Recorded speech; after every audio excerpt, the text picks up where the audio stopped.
Who was Jesus according to the Bible? In this video, I will explain the titles Son of God, Son of Man, and Messiah. First, let's look at some things about the Son of God you may not be aware of. Son of God is not a unique title to Jesus. Adam was called the Son of God. Israel was called the firstborn Son of God. In John 10, the Jews wanted to stone Jesus for saying he was the Son of God. But then Jesus quoted Psalm 82:6, which says, "We are all Elohim, we are all sons of the Most High." And that agrees with 1 John 3:2, which says, "Now we are all children of God." The Jews had no problem calling God their Father. In John 8, they said, "We have one Father, God." What they had a problem with was using the title Son of God in reference to the King of the Jews, in the way that God used it in reference to Solomon, and the way Nathanael used it in John 1:49, where he said, "Jesus, you are the Son of God, the King of Israel." And this is why they crucified Jesus, because he claimed to be their king.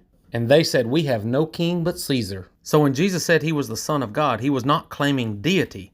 He was claiming to be the King of the Jews.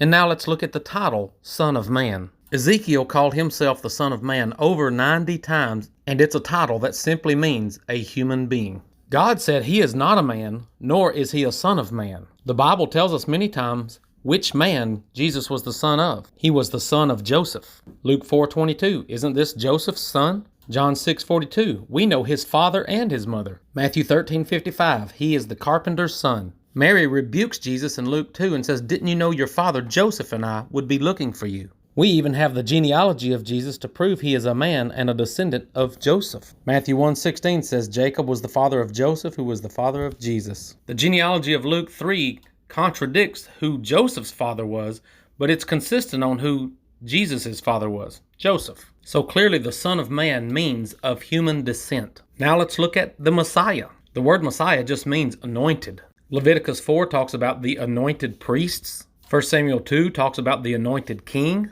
Even bad kings are anointed by God. That's why David refused that anybody lay their hands on Saul, the anointed king. 2 Samuel 22 says David and his descendants were anointed forevermore. In Mark 14, the Jews asked Jesus, "Are you anointed?" And Jesus said yes. In John 10, they asked him, "Tell us plainly, are you the Christ, the anointed?" And Jesus said, "I already told you."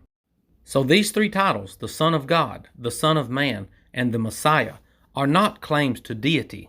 On the contrary, they are all claims to humanity. Jesus was a human anointed by God as King of the Jews.